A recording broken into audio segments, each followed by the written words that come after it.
Hi, everybody. I'm Don Berwick. I'm a pediatrician. I'm president emeritus and senior fellow at the Institute for Healthcare Improvement in Boston, Massachusetts, a global nonprofit. And I am the former administrator of the Centers for Medicare and Medicaid Services under President Obama for the first part of his administration. And it's a privilege to talk to the members of CMA. I thank you for your time and attention.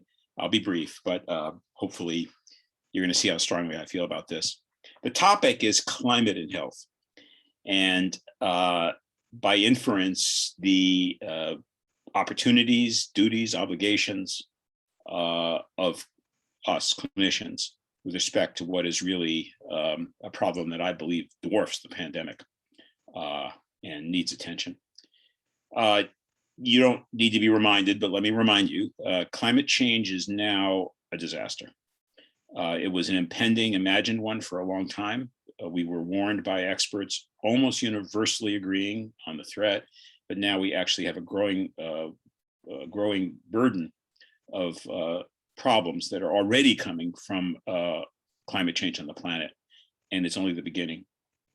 You're seeing, of course, the heat events that have occurred around the world and affected the West Coast of the US dramatically. We already have climate refugees. There are already arguably climate wars, conflicts that emerge as climate changes, which is threatening food supply, water supply, the security of nations.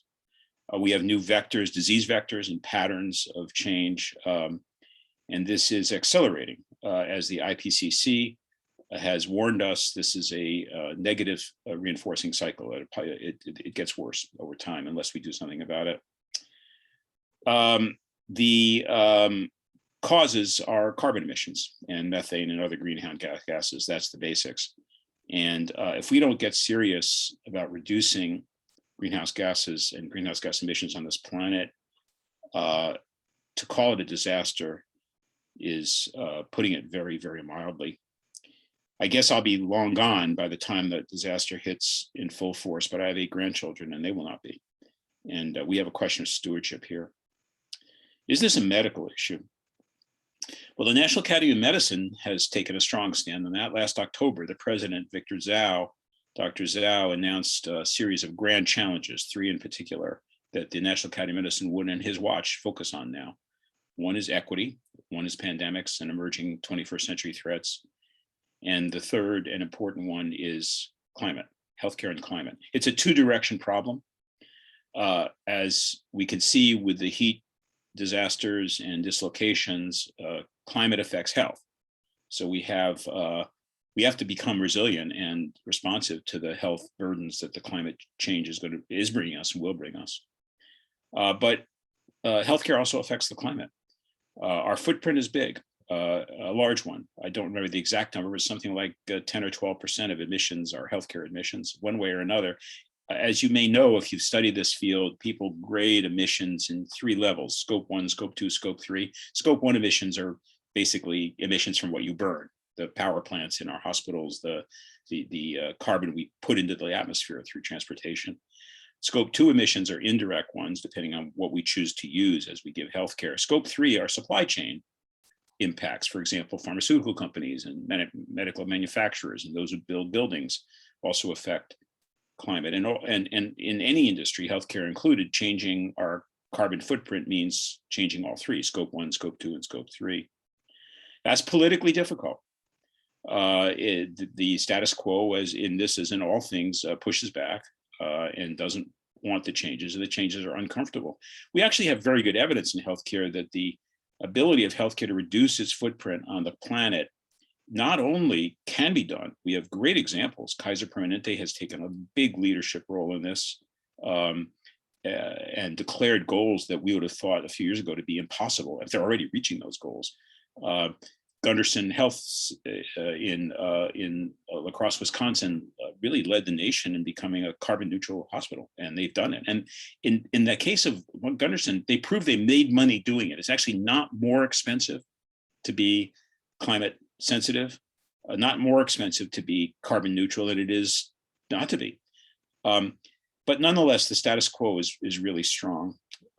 So what about us, clinicians, doctors, nurses, pharmacists? Is this our problem? It is our problem. And I think that's the hardest ask I could make of you, is to begin to see that and act on it. Look, I know how tough it is. We're dealing with COVID and burnout from that. We're dealing with inequity in healthcare, which we have to care deeply about. We're dealing with cost constraints and pressures as we take such a large share of the economy. Life isn't simple as a physician today, or a nurse. I know that.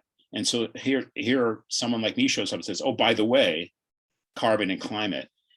I don't think we have a choice. I don't think it's right to claim that we can be bystanders here. Our footprint's too big. The changes are too possible.